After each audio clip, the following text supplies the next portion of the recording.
কুরুক্ষেত্রের যুদ্ধে পঞ্চপাণ্ডব জিতলো, 100 ভাই হারলো। নারদমুনি প্রশ্ন করলো ভগবানকে, প্রভু পঞ্চপাণ্ডবের পক্ষে তুমি রইলে, 100 ভাইয়ের পক্ষে রইলে না কেন?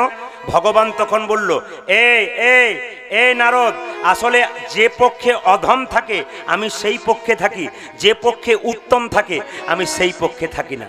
প্রমাণ কি? হরে কৃষ্ণ। প্রমাণ কি? প্রমাণ হচ্ছে কি, নারদমুনিকে ভগবান 3টে ফুলের মালা দিলেন। 3টে ফুলের মালা দিয়ে বলল, নারদ দেখো আমি 100 ভাইয়ের পক্ষ গ্রহণ করলাম না কেন? এই 3টে ফুলের মালা নিয়ে গিয়ে তুমি 100 ভাইয়ের দাদা দুর্যোধনকে জিজ্ঞেস করেছো, তোমাদের মধ্যে উত্তমকে, যে উত্তম তার গলায় একটা মালা পরাবে। তোমাদের মধ্যে মধ্যমকে, তার গলায় একটা মালা পরাবে। তোমাদের মধ্যে অধমকে, তার গলায় একটা মালা পরাবে। উত্তম, মধ্যম, অধম 3টে পাবে তবে পরাবে, আর 3টের মধ্যে একটাও না পেলে তুমি ফিরিয়ে নিয়ে আসবে। নারদমুনি চিৎকার করে বলল দুর্যোধনকে গিয়ে, এই যে দুর্যোধন। নারদমুনিকে দেখে দুর্যোধন বলল, বা আমার ভাগ্য কত ভালো, তুমি এসেছো। আচ্ছা ঠিক আছে, তোমাদের মধ্যে উত্তম কে? দুর্যোধন বলল, আমি হলাম 100 ভাইয়ের দাদা দুর্যোধন, আমি হলাম উত্তম, আমার গলায় মালা পরিয়ে দাও। মধ্যমকে? কেন, আমার মেজ ভাই দুঃশাসন, তার গলায় মালাটা পরিয়ে দাও। অধমকে? অধম আমার এখানে অধম টধম বলে কেউ নাই, উত্তম মধ্যম আছে, অধম নাই। নারদমুনি মালা ফিরিয়ে নিল, ভগবানকে বলল, প্রভু উত্তম পেলাম, মধ্যম পেলাম, অধম পেলাম না। তবে যাও কার কাছে? পঞ্চপাণ্ডবের অর্জুনের কাছে। যখন নারদমুনি অর্জুনের কাছে গেলেন, অর্জুন 3টি ফুলের মালা দেখতে পেয়ে নারদকে বলল, মুনিবর কি আমার ভাগ্য ভালো, 3টি ফুলের মালা হাতে কেন? নারদমুনি প্রশ্ন করলো, তোমাদের মধ্যে উত্তমকে?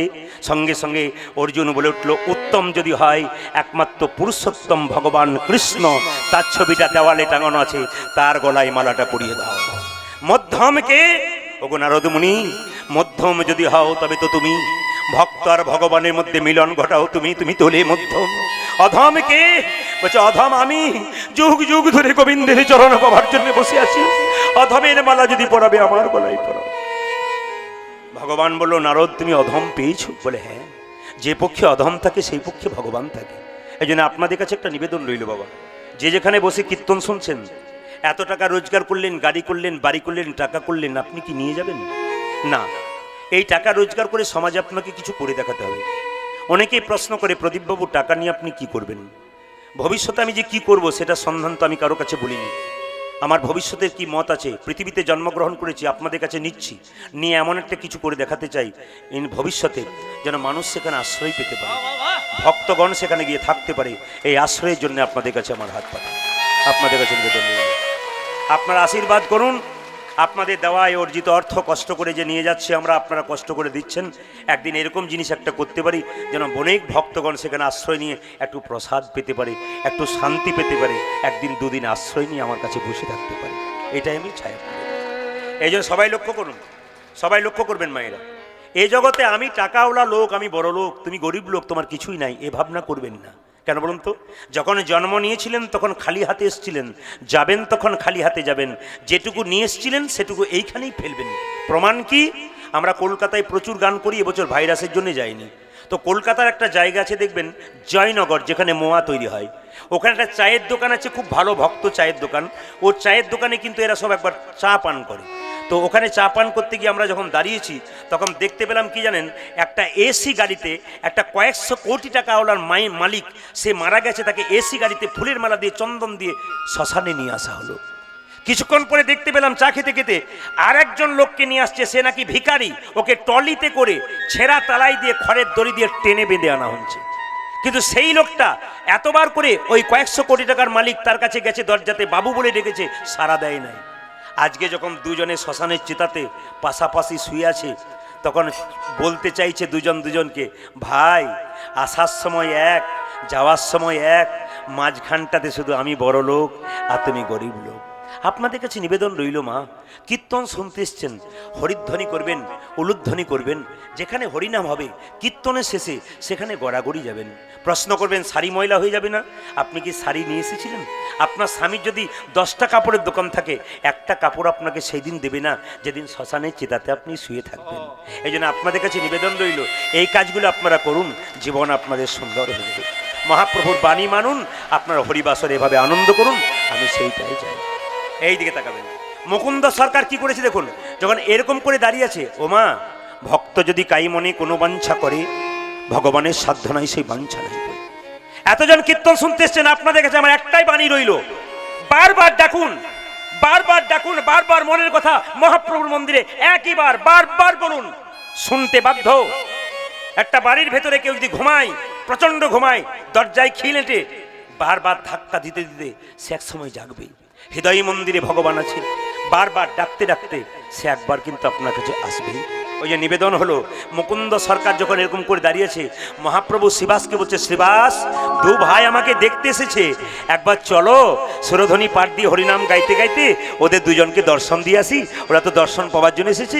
মহাপ্রভু নাচতে নাচতে যাচ্ছে ভক্তগণ সঙ্গে, আর দু ভাই মিলে দর্শন করছে মহাপ্রভুকে। গীতাটার দিকে সবাই তাকান, একবার করজোরে প্রণাম করুন। এই গীতাটাকে প্রণাম করুন, সবাই প্রণাম করুন গীতাকে, শ্রীমদ্ ভাগবত গীতাকে। যে যেখানে আছেন সবাই গীতাটাকে প্রণাম করুন, সবাই এই গীতাটাকে। হিন্দু ভক্ত যারা আছেন প্রত্যেকে গীতাটাকে পালন করুন। প্রত্যেকটি মুসলমানের মধ্যে কোন কোন মুসলমান ভাইরা দেখবেন অনেকেই কোরআন পড়ে, খ্রিস্টানরা বাইবেল পড়ে। হিন্দুদের উচিত প্রত্যেকেরই একটু শ্রীমদ্ ভাগবত গীতা পড়া। আমাদের একটা নিয়ম হচ্ছে, বুড়ো দাদু যারা সংসারে তারা পড়বে, আর যারা কাজ করবে তারা পড়বে না। কিছু মনে করবেন না। আমাদের ওখানে, আরে কৃষ্ণ, আমাদের ওখানে একজন বয়স্ক লোক আছেন, ওনার স্বামী স্ত্রী কীর্তন শুনতে যায়, যেখানে হয় ছেলে বৌমা যায় না। তো লক্ষ্য করুন, ওরা কীর্তন শুনে শিখে নিয়েছে যে সন্ধ্যাবেলা একটু হরিনাম করতে হয়। এদিকে তাকান। তো হরিনাম করছে যখন বয়স্ক বাবা আর মা করতাল বাজিয়ে, তখন তার ছেলে বলছে, বন্ধ করো তো করতাল বাজানো, দেখছো না নাতির পরীক্ষা তোমার, আর করতাল বাজাচ্ছ কেন বলুন তো? ওরা যায় নাই তাই জানে না। আপনার সবাই আসবেন, তাহলে মহাপ্রভুর এই গুণকীর্তনের মর্ম বুঝতে পারবেন। যে ছেলেকে 5 ঘন্টা পড়তে হতো তাকে আর 5 ঘন্টা পড়তে হবে না, 3 ঘন্টাতে হয়ে যাবে যদি তার গৌর কৃপা থাকে। এই জন্য আপনাদের কাছে নিবেদন রইল, এই যে গীতাটাকে দেখতে পাচ্ছেন, সবার কাছে নিবেদন রইল, বাচ্চা ছেলে যারা প্রথম পড়াশোনা করতে শুরু করেছে, এই গীতাটা তাদের মাথায় ঠেকাবেন, তাদের মাথায় ঠেকাবেন, তারপর পড়াতে শুরু করবেন। সব মায়েরা, দাদা ভাইরা যারা এসছেন, এই গীতাটাকে তাদের মাথায় ঠেকাবেন, তারপর পড়া শুরু করাবেন।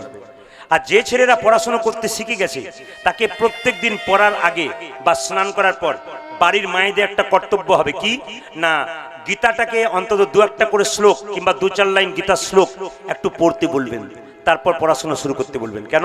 প্রথমে যদি গৌর গোবিন্দের কৃপা হয়ে যায়, তার পড়াশোনা অনেক ভালো হয়ে যায়। বাচ্চা ছেলেকে আপনি পড়াচ্ছেন, অয়ে অজগরটি আসছে তে, আয়ে আমটি আমি খাবো পেরে, হসইতে ইঁদুর ছানা ভয়ে মরে, দীর্ঘইতে ঈগল পাখি পাছে ধরে। এইগুলো পড়াবেন।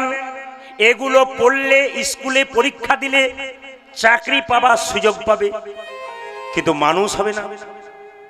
এতজন এখানে এসেছেন, স্কুলে পড়াশোনা করলে সবাই মানুষ হয়? জোরে বলবেন হ্যাঁ না। অনেকে বলবেন হয়, কিন্তু হয়, অনেকেই হয় না। এমন শিক্ষিত লোক আছে, ইঞ্জিনিয়ার ডাক্তার হয়ে গেছে, নিজেরা কলকাতায় ফ্ল্যাট করেছে, মা বাবার জায়গা হয় নাই। ও শিক্ষার কি দাম আছে বলুন আপনারা? এরকম শিক্ষিত ছেলে আপনার তৈরি করে কি দাম আছে, যে স্বার্থপর তৈরি হয়ে গেল? আপনি বাচ্চাকে এমন তৈরি করবেন, কৃষ্ণ ভক্ত সন্তান তৈরি করলে ভবিষ্যতে তার বিবেক হবে, আর যে বাচ্চার বিবেক জন্মাবে সে বাচ্চা দেখবেন ভবিষ্যতে আপনাকে দেখবে। এই জন্য এই যে গীতাটাকে, হ্যাঁ মায়েরা, অয় অজগরটি আসছে তেরে পড়াবেন, তার ফাঁকে পড়াবেন, কয়ে কৃষ্ণ, রয়ে রাধা, দন্তনাতে নিতাই, গয়ে গৌর, বরকি জয়ে জগন্নাথ। এগুলো পড়ালে তার ভক্তি তত্ত্ব জানা হবে, গোবিন্দের কৃপা হয়ে যাবে। এই জন্য এই যে গীতাটাকে আপনারা দেখালাম, আমি দেখাচ্ছি, ভগবানের মুখশ্রিত বাণী হচ্ছে গীতা, আর ভগবানের চরণ থেকে জন্ম হচ্ছে গঙ্গা। গঙ্গা যেমন অপবিত্র জায়গাকে পবিত্র করে দেয়, আপনারা সবাই জেনে নিন, এই যে গীতাটাকে দেখতে পাচ্ছেন, অপবিত্র জায়গায় নিয়ে না যাওয়া যায়, এই সব জায়গা পবিত্র করে দেয়। আমার দিকে তাকাবেন মায়েরা, বাচ্চা ছেলে স্কুলে গেছে, তার ব্যাগে এই গীতাটা ভরে দেবেন একটা পলিথিনের ভেতরে। টিফিন বক্সে যা দিয়েছেন দিয়েছেন, আপনার কোনো টেনশন নেই, আপনি একটা পলিথিনের ভেতরে ভরে দেবেন। আপনি টেনশন মুক্ত হয়ে থাকুন, বাচ্চা স্কুলে গেছে, কোনো বিপদ হবে না, ফিরবেই। আপনার স্বামী বহু দূরে গেছে, 10 দিন পর ফিরবে, আপনি চিন্তা করছেন ঠিক ফিরবে কিনা, আপনার কোনো চিন্তা করার দরকার নাই। শ্রীমদ্ ভাগবত গীতা যার কাছে আছে সে ফিরবেই। এই জন্য আপনার স্বামীর ব্যাগে আপনি একটা গীতা ভরে দিন, ভগবান যার সঙ্গে থাকে তার বিপদ হলেও সে ফিরে আসবে। মায়েরা, প্রত্যেক দিন আপনারা যেখানেই যান না কেন, এই গীতাটাকে সঙ্গে করে নিয়ে যান, আপনার জীবনে লাভ হয়ে যাবে। আমি একটা ছোট্ট প্রমাণ আপনাদের দিয়ে দিই, মন দিয়ে শুনবেন। আমি 2 বছর আগে আলিপুরদুয়ারে গান করছিলাম, এই গীতাটার পাওয়ার দেখুন।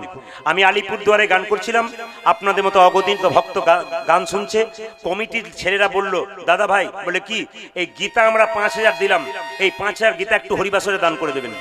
তো 5000 গীতা আমি দান করলাম, অনেকেই পেলো অনেকেই পেলো না। একটা গীতা কিন্তু এখানে পড়ে রয়ে গেছিল। তো দুটি ছেলে, সামনে একটা ছেলে একটা মেয়ে, ওই কলেজে পড়তে পড়তে বিয়ে করেছে, দুজনে ওখানে বসে বসে গান শুনছে। তো ছেলেটাকে ডেকে বললাম, এইদিকে শুগো, তুমি একটা গীতা নাও। ছেলেটা বললো, না না স্যার, আমাকে দেবেন না। বলে কেন? না, এই গীতাটা অন্য কোনো বয়স্ক মানুষকে দিন, কাজে লেগে যাবে। এখন আমরা নতুন বিয়ে করেছি, হানিমুন করতে এসেছি, আমাদের এখন গীতা টিতা পড়া যাবে না, আপনি গীতা দেবেন না। আমি বললাম, না না, এই গীতাটা নিন। আমি বললাম, গীতাটা নিন, একদিন কাজে লেগে যাবে। তবে হ্যাঁ, গীতার 2য় অধ্যায়টার নাম হচ্ছে সাংখ্যযোগ। গীতা যারা পড়েছেন তারা জানেন, গীতার 2য় অধ্যায়ের নাম হচ্ছে সাংখ্যযোগ। তো ছেলেটি গীতাটাকে খুব, মানে কি বলবো, বিরক্তি করে নিল আমার কাছ থেকে। নেওয়ার পরে কি হয়েছে দেখুন। গীতাটা নিয়ে গেছে, বললাম, ভাই তুমি এক কাজ করো, যেদিন তুমি বিপদে পড়বে না, তোমাকে এখন গীতা পড়ার দরকার নেই, যেদিন বিপদে পড়বে সেদিন গীতার যে 2য় অধ্যায়টা আছে সাংখ্যযোগ, ওটা তুমি পড়ো। ও কিন্তু বাড়ি নিয়ে গেছে, বাড়ির ভেতরে 2 তলার উপরে যে কার্নিশটা আছে, ওই কার্নিশে রেখে দিয়েছে। গীতার 2য় অধ্যায়টা খুলে রেখে দিয়েছে, একবারে যেমনটি বলেছিলাম খুলে রেখে দিয়েছে। গত বছর, এই বছর যে লকডাউন হলো, তখন দেখছি একটা ছেলে ভিডিও কল করছে, বারবার ভিডিও কল করছে। আমি দেখা দিতে চাই না, বারবার কেটে দিই। দুপুরবেলায় করছে ঠিক শোয়ার সময়, বারবার কেটে দিতে চাই, আর বারবারও জোর করে আমাকে ভিডিও কল করে। যখন ভিডিও কল করলো তখন দেখতে পেলাম চাপদাড়ি, তিলক, মালা, পরনে সাদা পোশাক, মহান্ত বৈষ্ণবের মতো দেখাচ্ছে। আমাকে উনি বলছেন, চিনতে পারছেন আমাকে? আমি বললাম, কই, চিনতে পারলাম না তো, বহুজনকে দেখছি। আমাকে চিনতে পারছেন প্রদীপ বাবু? বলে, না, আমি সেই। বলে, কে? ওই যে আলিপুরদুয়ারে গীতা দিয়েছিলেন, আমি। হে কি, এক মুখ দাড়ি, তিলক, তুলসী মালা, বৈষ্ণবের বেশ, কি হয়েছে তোমার? আমি তোমাকে জানি তো। হ্যাঁ স্যার, বিপদে পড়ে ভগবানকে পেয়েছি। বলে, কিরকম? ওই যে মেয়েটির সঙ্গে আমার বিয়ে হয়েছিল, 2 বছর পরে আমাদের ডিভোর্স হয়ে গেল। যখন ডিভোর্স হয়ে গেল, তখন ও একজনকে বিয়ে করলো। আমি চিন্তা করলাম, বেঁচে থেকে কি লাভ আছে, আমি আজকে আত্মহত্যা করব। এই বলে ছাদের উপরে যে ফ্যান আছে, সিলিং ফ্যান, ওই ফ্যানের সামনে একটা চেয়ারে চেপে, যে না গলায় দড়িটা নিয়ে ফ্যানের উপরে বাঁধতে যাব, সেই সময় দেখে নিলাম কার্নিশে গীতাটা খোলা আছে, 2য় অধ্যায়। আমি মরতে যাচ্ছি, প্রতিজ্ঞাবদ্ধ আমি মরব, আমি প্রতিজ্ঞাবদ্ধ আমি মরব। কিন্তু যখন টেবিলের উপরে চেপেছি আমি গলায় দড়িটা দিয়ে, এবার টানটা দেবো, তখন দেখলাম গীতার 2য় অধ্যায়টা আপনি বলেছিলেন বিপদের দিনে দেখতে, দেখলাম লেখা আছে, জন্ম যার হয়েছে মৃত্যু তার হবে, আর মৃত্যু যার হবে তার জন্ম আবার হবে। তখন আমার চৈতন্য হয়ে গেল, এখন যদি মরে যাই, আবার যদি জন্ম নিতে হয়, তবে আমার মরে কি লাভ আছে? সেই দিন আমি কি করলাম, সেই দিন ওই গীতাটাকে হাতে নিয়ে দড়িটাকে খুলে মন্দিরে প্রণাম করে একজন ভালো গুরুদেবের কাছে গিয়ে গুরুমন্ত্র নিলাম। একটা মন্দিরে শর্ত নিয়ে নিলাম, জীবনটাকে এই পথে চালাবো। জিজ্ঞেস করলাম, কোন জীবনটা ভালো লাগছে? বলে, বাবা, এই জীবনটা এত সুন্দর জীবন আমি আগে ভাবতে পারি নাই। গীতা মানুষের চৈতন্য ফিরিয়ে দেয়। আপনারা যারা ইউটিউবে আমার প্রচুর গান শুনেছেন তারা জানেন, মোদী সরকার যেদিন টাকা চেঞ্জ করেছিল, 2000 টাকার নোট চেঞ্জ করেছিল, সেই রাত্রিতে কলকাতা থেকে গান করে বাড়ি ফিরছিলাম, হঠাৎ আমার ড্রাইভার ঘুমিয়ে পড়েছিল, জোরে অ্যাক্সিডেন্ট করলো, গাড়িটা 4 পাল্টি মেরেছিল। পুলিশ অফিসার বাঘের মতো চেহারা ছুটে এলেন, 10,000 লোক দাঁড়িয়ে আছে আমাদের ডেড বডি দেখবার জন্য। আশ্চর্য হয়ে যাবেন, যখন গাড়ি কেটে কেটে আমাদের বের করলো, আমরা গোটা গোটা দাঁড়িয়ে গেলাম। পুলিশ অফিসার কিছুক্ষণ মাথাটা নিচু করে দাঁড়িয়ে রইল, তারপর জিজ্ঞেস করলেন, আপনার নাম কি? আমার নাম প্রদীপ পাল। বেশ, কি করে বাঁচলেন আপনি? বললাম, সব তো তারই কৃপা, তবে একটা জিনিসের জন্য বেঁচেছি স্যার। বলে, কি জন্যে? ব্যাগ থেকে গীতাটাকে বের করে বললাম, এইটার জন্য। উনি সেদিন কিছুই বললেন না। 10 দিন পর যাবেন, থানায় দেখা করবেন, 10,000 টাকা লাগবে, গাড়িটা টেনে নিয়ে যাব। আমি 10,000 টাকা নিয়ে টেবিলে নামিয়ে দিলাম। উনি চুপ করে মাথা নিচু করে বসে আছেন।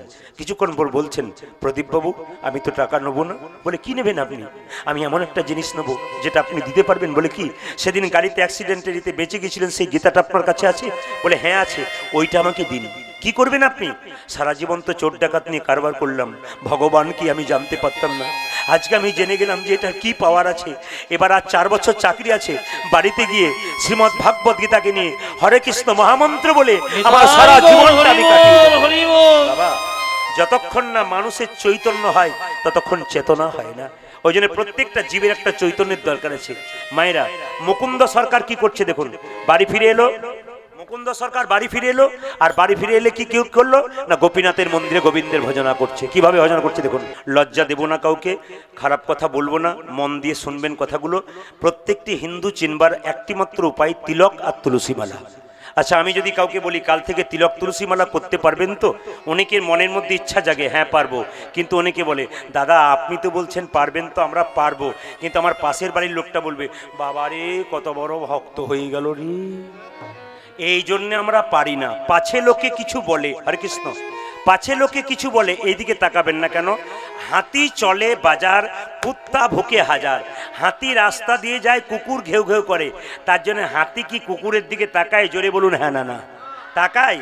হাতি হলো কারা? কৃষ্ণ ভক্ত যারা। কুকুর হলো কারা? কৃষ্ণ ভক্তের নিন্দা করে তারা। এই জন্য কুকুরের দিকে আপনারা তাকাবেন না, আপনারা ভক্তের মতো হয়ে যান। সাউন্ডটা ঠিক করুন। একটা কথা বলি আপনাদের, ময়নাডাল যদি আমাদের যান, আমি যেখান থেকে আসছি বীরভূমের, তারাপীঠ আমার বাড়ি থেকে কিন্তু 90 কিলোমিটার দূরে, কিন্তু আমার বাড়ি থেকে 7 কিলোমিটার দূরে ময়নাডালে মহাপ্রভু মন্দির আছে। আশ্চর্য হবেন, তবু যদি কুকুর হতে পারতাম। আর 4 পায়ের জানোয়ার শিখিয়ে দিল ভগবানের ভজনা কাকে বলে। মায়েরা, ময়নাডাল মহাপ্রভু মন্দিরে জন্মাষ্টমীর সময় বিরাট উৎসব হয়, আমাদের 7 কিলোমিটার দূরে, প্রচুর ভক্ত আছে বহু বহু দূর থেকে। একটা আশ্চর্য জিনিস দেখবেন আপনারা, কি মহাপ্রভু যখন অন্ন দেওয়া হবে, সবজি দেওয়া হবে, ডাল দেওয়া হবে, ভাজা দেওয়া হবে, যখন আপনি প্রসাদ পাবেন তখন দেখবেন কুকুর নাই। কিন্তু যখন আপনার মহাপ্রভু পরমান্ন মানে পায়েসটা যখন আপনার থালায় দিতে যাবে, আপনি অবাক হয়ে যাবেন। যখনই আপনার প্রসাদে পরমান্নটা আপনার পাতায় পড়বে, যদি আপনি তাড়াতাড়ি মুখে না তুলুন, কোথা থেকে কুকুর এসে ঝাঁপিয়ে আপনার পাতাটা তুলে নিয়ে চলে যাবে। এর থেকে কি শিখলেন? একটা 4 পায়ের জানোয়ার সে পর্যন্ত অপেক্ষা করছে মহাপ্রভুর প্রসাদটা কখন আসবে। আর আমরা 2 পায়ের মানুষ হয়ে, জীব শ্রেষ্ঠ হয়ে একদিন প্রসাদ পেতে পারি না, একদিন নিরামিষ খেতে পারি না। নিরামিষ খেতে গেলে আমাদের কষ্ট হয়। জেনে নিন আপনারা, নিরামিষ যারা খায় তারা হলো বট গাছের মতো। কি বলেছে অনুকূল ঠাকুর? আমিষ যারা খায় তারা কেমন? কলা গাছের মতো, হুর হুর করে বাড়ে আর হুর হুর করে পড়ে। নিরামিষ যারা খায়, এ কথা কার? অনুকূল ঠাকুরের। যে যত ভোগী সে তত রোগী, আর যে যত ত্যাগী সে তত নিরোগী। আমাকে অনেক মানুষ বলেছেন, এদিকে তাকাবেন, অনেক মানুষ বলেছেন শরীরে রোগে জীর্ণ হয়ে গেছিল দাদা, কিন্তু যেদিন থেকে আমি নিরামিষ শুরু করলাম আপনি বুঝতেই পারবেন না আমার জীবনটা পাল্টে গেল। যত রোগের ঘর করছেন আপনারা আমিষ খেয়ে খেয়ে। না না, আপনি খান, কিন্তু আপনাকে মাথায় রাখতে হবে অন্তত সপ্তাহে 2 থেকে 3টে দিন আপনাকে নিরামিষ খেতে হবে।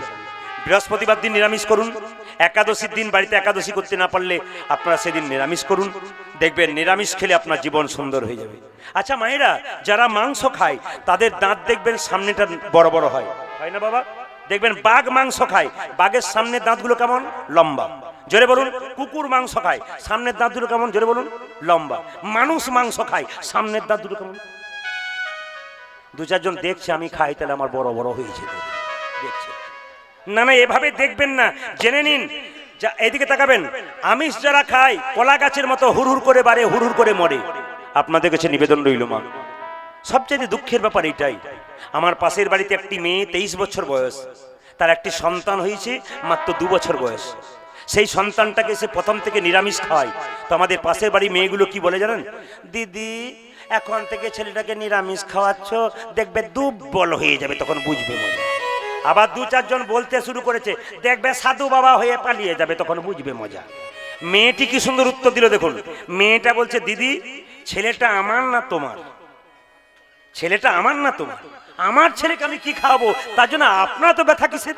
সবচেয়ে লজ্জার ব্যাপার, আমরা আমিষ খাই বলে যারা নিরামিষ খায় তাদেরকে আমরা আমাদের দলে টানতে চাই, এই জন্য আমরা এই কাজটা করতে চাই। ভগবানের মন্দিরে মায়েরা যাবেন, আপেল কলা লেবু নিয়ে যাবেন, কিন্তু ভগবান খায়? জোরে বলবেন হ্যাঁ না না। আপনারা যারা শুনতে পাচ্ছেন একটু মাথা নড়াবেন কেমন? যারা দূরে আছেন তারা তো হয়তো মাথা নড়াতে পারবেন, বা আমি দেখতে পাবো না অন্ধকারে, অন্ধকারে বসেছেন যারা, সামনে যারা আছেন একটু মাথা নড়াবেন। ভগবান খায়? জোরে বলুন হ্যাঁ না। ভগবান খায়? ভগবান খায় না। আপনি যে 4টে আপেল 4টে কলা মন্দিরে নিয়ে যাবেন, ভগবান খায়? ভগবান খায় না। কি করে? দেখে। রিভাবটা কম। ভগবান দেখে। কি দেখে? আপনি যে আপেল কলা লেবু নিয়ে গেলেন অহংকারের ভাবে নিয়ে গেলেন না প্রেমের ভাবে নিয়ে গেলেন? আপনি যে 4টে আপেল কলা নিয়ে গেলেন অহংকারের ভাবে না প্রেমের ভাবে নিয়ে গেলেন? ভগবান দেখে। তাহলে ভগবান কি খায়? ভক্তের প্রেমটুকু গ্রহণ করে, অহংকারটুকু বর্জন করে। শত ভাইয়ের দাদা দুর্যোধন কৃষ্ণকে নিমন্ত্রণ করেছিল, এমন খাবার খাওয়াবো জন্মে খাওনি। ভগবান বলেছিল যাব তোমার নিমন্ত্রণ রক্ষা করব, কিন্তু খাবো না। দরজায় গিয়েছিল, ঢেকুর তুলে চলে এসেছিল। দুর্যোধন জিজ্ঞেস করেছিল, এত এত আমার আইটেম তুমি খেলে না, কি ব্যাপার? আর বলো না দুর্যোধন, কত ভক্তের দরজায় আস্তে আস্তে সবাই ধরে ধরে খাইয়ে দিল, আমার গলা পর্যন্ত হয়ে গেছে, আর আমার কোনো উপায় নেই, পরে একদিন আসবো। পেটে খিদে রইল, তবু ভগবান খেলো না। খেলো কার বাড়িতে? বিদুরের স্ত্রী পরাশরী কলা বাদ দিয়ে কলার খোসা খাইছিল। এর থেকে প্রমাণ কি? ভক্তি যার কৃষ্ণ তার সর্বশাস্ত্রে কয়, আর ভক্তি না থাকিলে কৃষ্ণ দেখিলেই কিবা হয়। ওই জন্য প্রত্যেকটা মানব জাতির একটি কর্তব্য, ভক্তি। মায়েরা, টাকা পয়সা ব্যাংকে জমা দেয় কেন? ভবিষ্যতে বসে খাবে। টাকা ব্যাংকে জমা দিলে বয়স হলে সুদে বসে খাবেন। তাহলে এখানে যদি তত্ত্ব কি বলছে, হরিনামের ব্যাংকে ভক্তি সম্পদ জমা দিন, তবে তো ভবিষ্যতে আপনি কৃপা সম্পদ লাভ করবেন।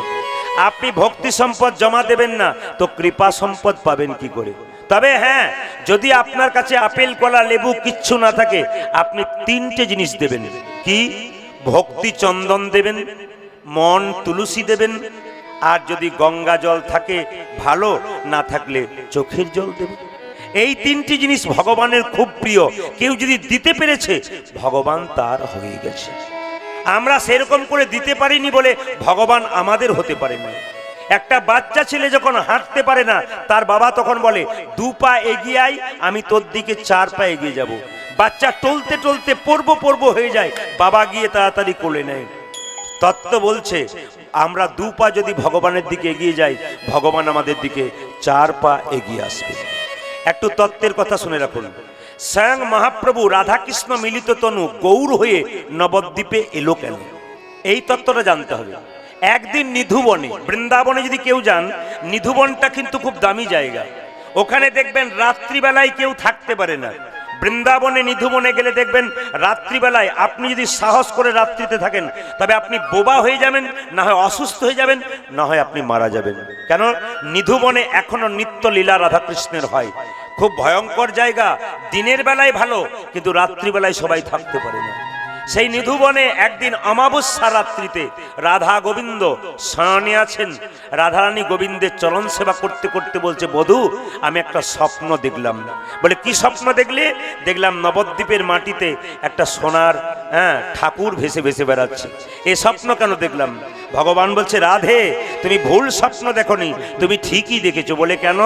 আমি একদিন গৌর হব, নবদ্বীপের কঠিন মাটিতে গড়াগড়ি যাব, আর রাধে রাধে বলে কেঁদে কেঁদে তোমার প্রেম ঋণ শোধ করব। রাধারানী কেঁদে কেঁদে বলল, বধূ হে, যে অঙ্গে চন্দন লেপন করতে গিয়ে আমার মনে বড় ভয় হয়, যদি শরীরে নখের আঁচড়ে লেগে যায়, তোমার সোনার অঙ্গে কত না লাগিবে। আমি তোমায় একা যেতে দেব না, আমি তোমার সঙ্গে যাব। ভগবান বলছে, রাধে তুমি যদি আমার সঙ্গে না যাও, আমি তো গৌরী হতে পারবো না। কেন? আমার গায়ের রং তো কালো, তোমার কাছে ধার নিতে হবে, তবে তো তোমার রংটা। মহাপ্রভুর একটা নীতি আমরা মেনে চলি এবং বলাই সবাইকে, আপনারা অন্তত নিতাইয়ের নামটা করবেন। যে যেখানে বসে আছেন, একজন একজনকে সকালবেলায় দেখলে জয় নিতাই বলবেন। হয়তো এ হতে পারে আপনি যাকে জয় নিতাই বলবেন, সে ঠাট্টা করে বলে, কবে হতে এত বড় ভক্ত হয়ে গেলি রে। না বলুক, এ বলাতে কিছু যায় আসে না, আপনি করুন।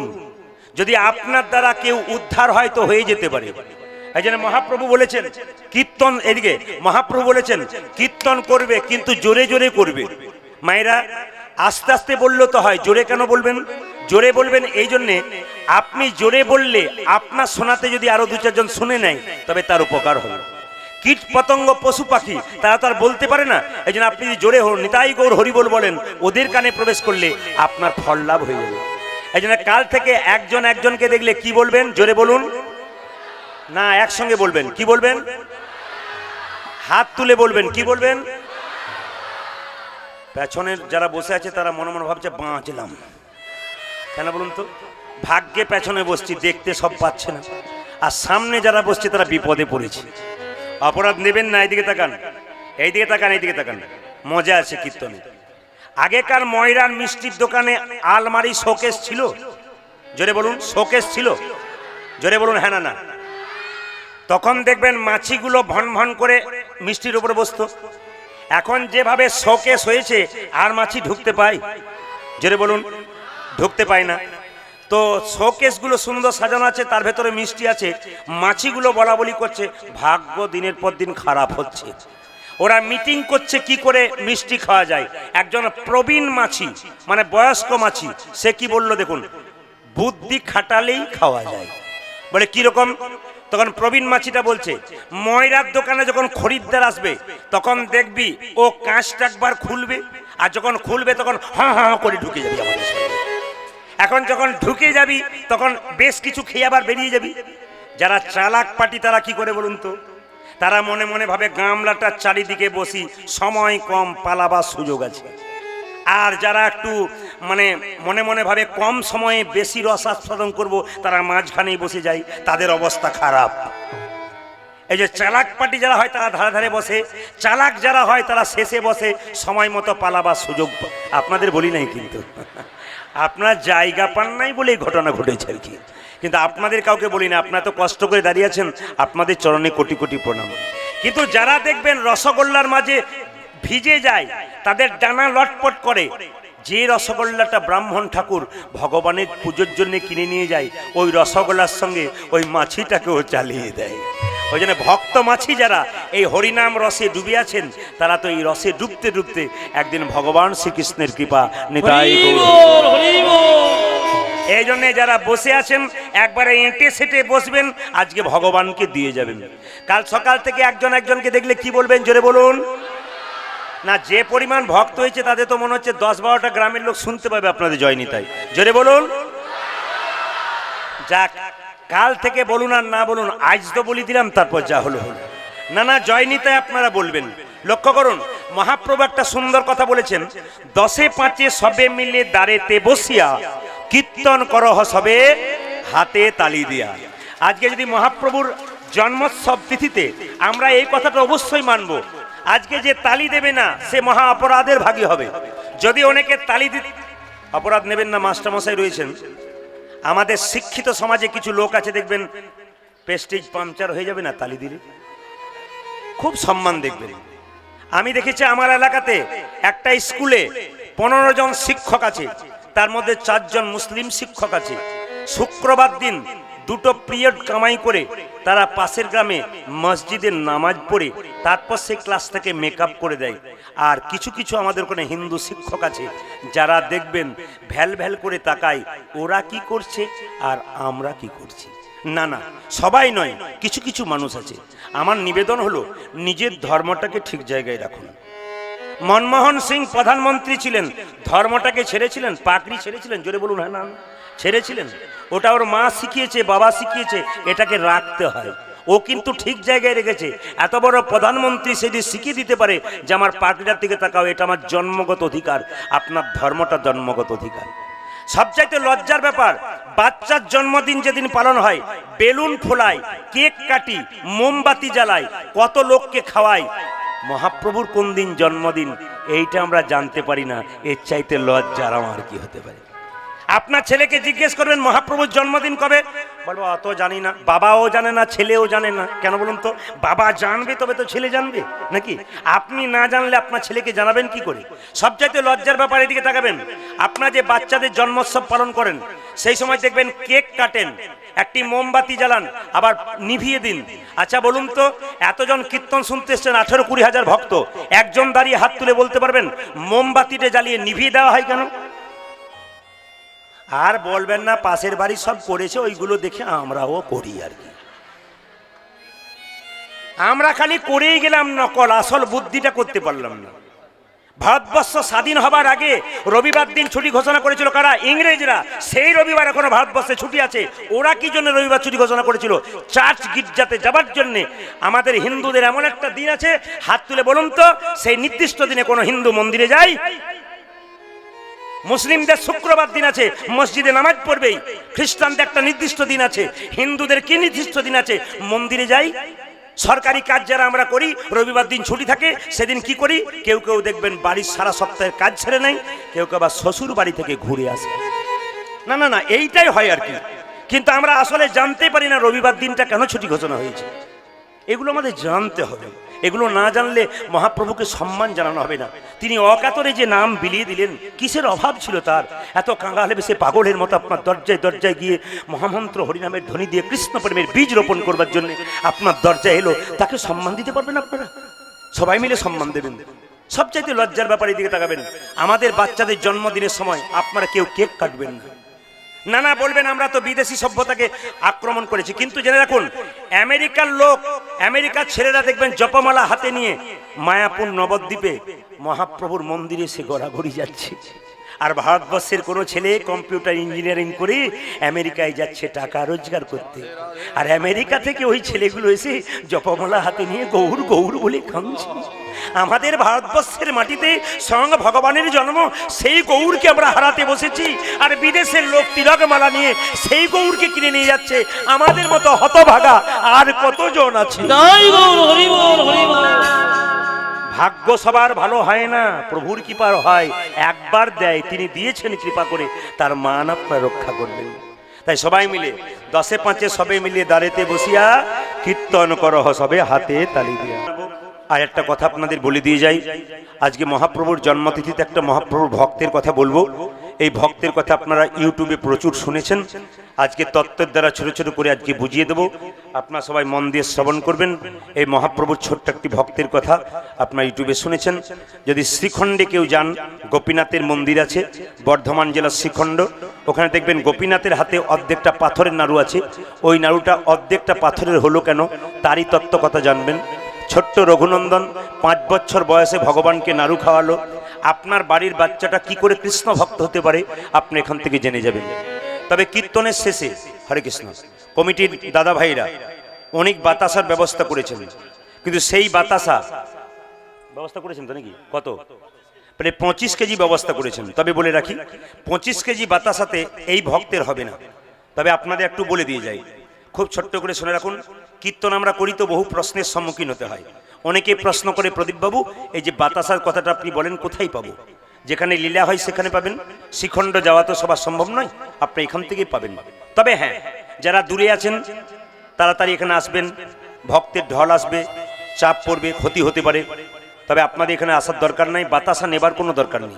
হরিল্লুট ওনারা দিয়ে দেবেন, এই বাতাসাটা মিশিয়ে দেবো। যারা পাবেন তারা ভালো, যারা না পাবেন দুঃখের ব্যাপার না, আমি উপায় বলে দিই।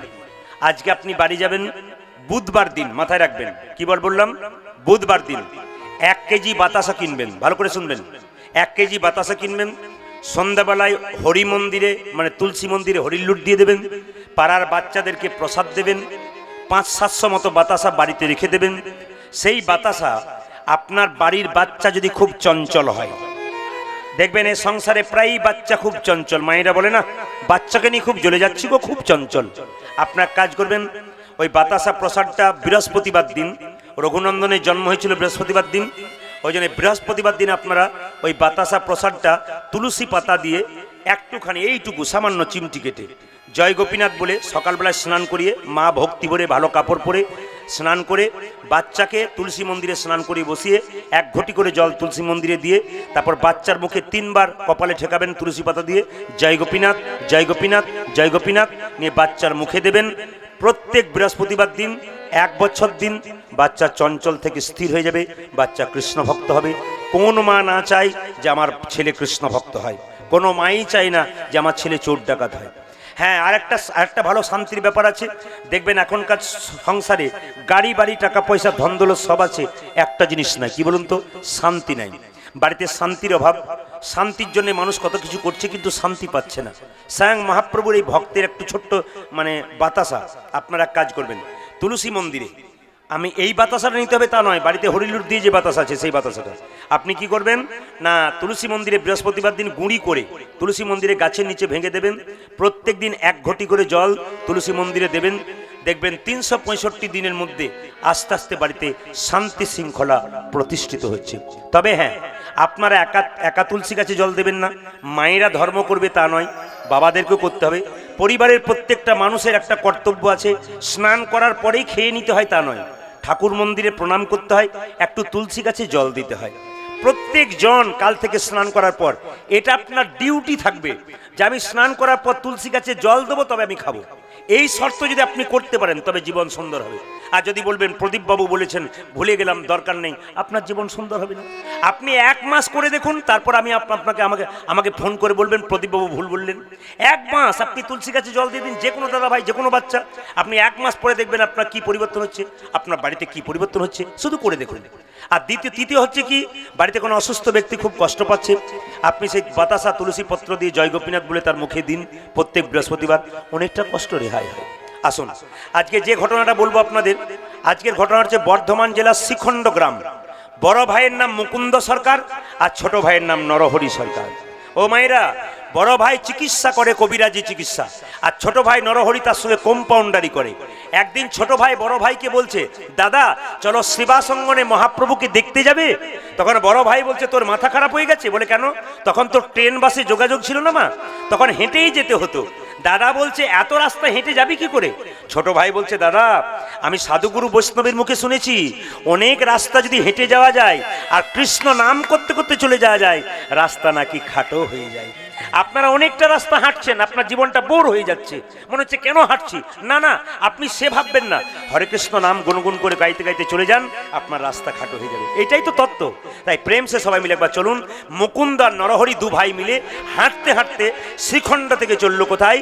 নবদ্বীপে শ্রীবাসঙ্গনে মহাপ্রভুর দর্শন করবার জন্য। তবে হ্যাঁ, আপনারা আপনাদের হৃদয়টাকে শ্রীবাস করুন। শ্রী মানে কি? সুন্দর, আর বাস মানে কি? অবস্থান। এই বাসাটাকে যদি কেউ ভালো করতে পারে, এখানেই মহাপ্রভু থাকতে পারে।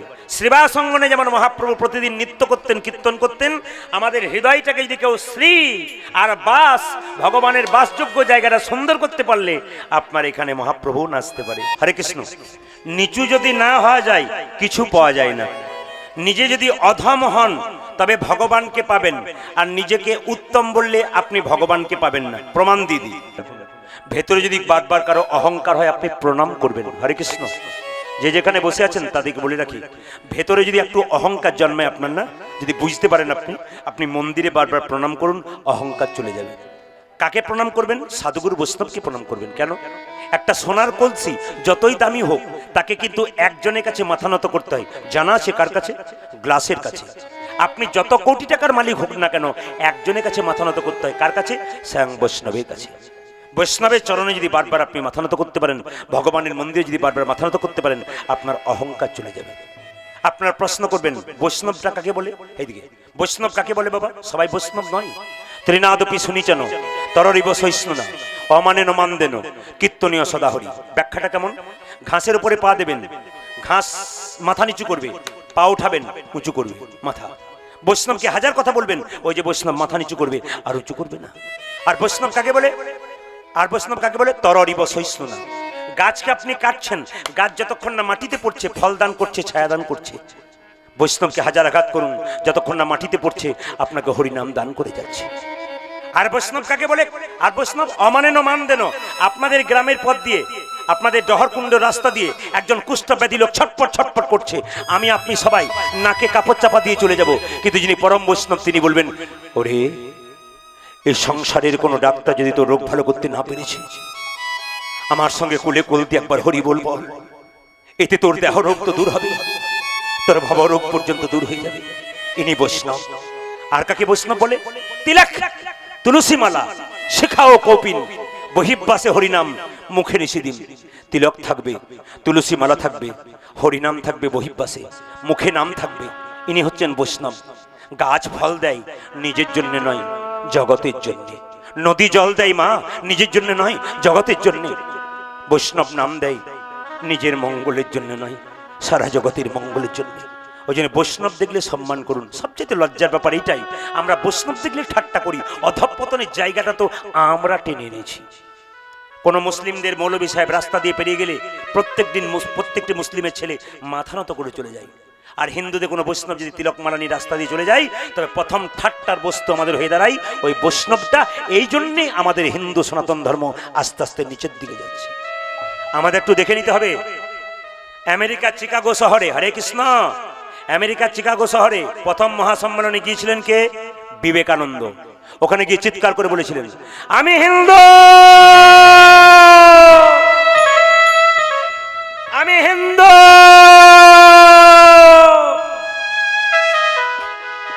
ওখানকার বিধর্মীরা বলেছিল, কত বড় সাহস দেখতো, আমেরিকা চিকাগো শহরে এসে চিৎকার করে বলছে আমি হিন্দু। ওর ওই মুখের ভাষাটাকে নামিয়ে দিতে হবে, ওকে অপমান করতে হবে। সেদিন আমেরিকাতে চিৎকার করে বলেছিল চিকাগো শহরে, হিন্দু ধর্ম হলো সবচাইতে শ্রেষ্ঠ ধর্ম, সনাতন ধর্ম হলো সবচাইতে শ্রেষ্ঠ ধর্ম। বিধর্মীরা চিৎকার করে বলেছিল, থামো, চুপ করো, আর বলবে না, তোমার ধর্ম কত বড় তার প্রমাণ দেখে দিচ্ছি, দাঁড়াও। একদিন টেবিলের মধ্যে সব ধর্মগ্রন্থগুলোকে রেখেছে আর শ্রীমদ্ ভাগবত গীতাকে নিচে রেখেছে। বিবেকানন্দকে জিজ্ঞেস করলে আমেরিকার লোকেরা, বিধর্মীরা, বলো তো বিবেকানন্দ, সবচাইতে বড় ধর্মগ্রন্থ কোনটা? মানে নিজেদের ধর্মগ্রন্থের উপরে রেখেছে আর শ্রীমদ্ ভাগবত গীতা নিচে রেখেছে, তারপর অনেক ধর্মগ্রন্থ রেখেছে। মানে বিবেকানন্দকে বোঝাতে চাইছে তোমার ধর্মগ্রন্থ নিচে, তারপর তোমার ধর্ম সবচাইতে নিচে। বিবেকানন্দ বুঝতে পারছে আমাকে অপমান করেছে। সঙ্গে সঙ্গে ওরা জিজ্ঞেস করছে, বলো তো কোন ধর্মগ্রন্থ সবচাইতে বড়? সঙ্গে সঙ্গে বিবেকানন্দ বলল, বিচার তো আপনারাই করে দিয়েছেন। কেন? আমার গীতার নিচে অন্যান্য ধর্মগ্রন্থ উপরে যে ভার সইতে পারে সেই তো বড় হয়। নিচুতলা যদি শক্ত না হয়, তবে উঁচুতলা শক্ত হবে কি করে? এটা বিবেকানন্দ দেখিয়ে দিয়েছিল, আমরা আর পারলাম না। আর একটা কথা বলি, দ্বিতীয় মহাসম্মেলনে গিয়েছিল কে? ডক্টর মহানম্রত ব্রহ্মচারী। ভালো করে শুনবেন, খুব দামি কথা কিন্তু। দ্বিতীয় মহাসম্মেলনে গিয়েছিল কে? ডক্টর মহানম্রত ব্রহ্মচারী, যিনি বিবেকানন্দের পরের স্থান গ্রহণ করেছেন। তিনি দেখুন আমেরিকাতে গিয়ে মেয়েগুলোকে কেমন অপমান, মেয়েগুলো অপমান করেছিল কাকে? না, ডক্টর মহানম্রত ব্রহ্মচারী। কি বলেছিল? আপনি ধর্ম করবেন না ব্রহ্মচারী, ওখানকার মেয়েরা বলেছিল, আপনি ধর্ম করবেন না, আপনাদের ধর্ম যে কত বড় তা আমাদের জানা আছে। বলে কেন? আপনাদের ধর্মে উলঙ্গ মূর্তিতে পুজো করা হয়, একজন নারীকে উলঙ্গ করে পুজো করা হয়, এ আবার কেমন ধর্ম আপনাদের? কার জন্য বলছে বলুন তো? মা কালীর জন্য। ওখানকার মেয়েরা বারবার বলছে, আপনাদের ধর্মে উলঙ্গ নারী মূর্তিকে উলঙ্গ করে পুজো করা হয়, কেমন ধর্ম আপনাদের? মহানম্রত ব্রহ্মচারী চুপ করেছিল। মেয়েটাকে ডেকে বলল, এদিকে এসে, তুমি মা হইছো? হ্যাঁ। উত্তরগুলো দেখুন কি সুন্দর। তুমি মা হইছো? বলে হ্যাঁ। তোমার বাচ্চা হয়েছে? বলে হ্যাঁ। ওই তোমার বাচ্চা? ওই তো। কত বছর বয়স? ওই তো 3 বছর বয়স। আচ্ছা মা, তুমি রাস্তা দিয়ে পেরিয়ে যাচ্ছ তোমার বাচ্চাকে কোলে নিয়ে, 4 জন গুন্ডা এসে তোমার বাচ্চাটাকে তুলে নেবার জন্যে, কেড়ে নেবার জন্যে, ছিনে নেবার জন্যে টানাটানি করছে। তুমি বাচ্চাটাকে ছেড়ে দেবে না নিজে প্রাণ ভয়ে পালিয়ে যাবে? মেয়েটা বলছে, তাই কখনো হয় নাকি? কোনো মা পৃথিবীতে পারে আমি বাচ্চাটাকে টেনে আমার কাছে আনবো, তাতে মৃত্যু হবে আমার? আচ্ছা মা বলো তো, ওই বাচ্চাটাকে যখন টেনে নিয়ে ওরা চলে যাচ্ছে, তুমি টানতে গিয়ে তোমার যদি কাপড় খুলে যায়, তুমি কি বাচ্চাটাকে টানা ছেড়ে দেবে? বলছি না, আমি কাপড়ের দিকে তাকাবো না, আমার বাচ্চাটাকে বাঁচাতে চেষ্টা করবো। আচ্ছা ধরো তোমার কাপড়টা খুলে গেল, বাচ্চাটাকে বাঁচাতে গিয়ে তোমার ছেলে যখন বড় হলো, সে যখন শুনবে যে আমার মা আমাকে বাঁচানোর জন্য তার কাপড়টা খুলে গিয়েছিল, তোমাকে পুজো করবে না অসম্মান করবে? কি সুন্দর কথা বলেছে দেখুন। অসম্মান করবে না পুজো করবে? মেয়েটি বলেছিল, সেরকম পুত্র হলে সবসময় পুজো করবে। ওগো মা, আমাদের কালী কপালিনী উলঙ্গিনী মা, দৈত্য দানবের হাত থেকে আমাদের মতো সন্তানকে সর্বদা বাঁচাতে গিয়ে তার যদি কাপড়টা খুলে যায়, তবে কি তাকে আমরা পুজো করব না?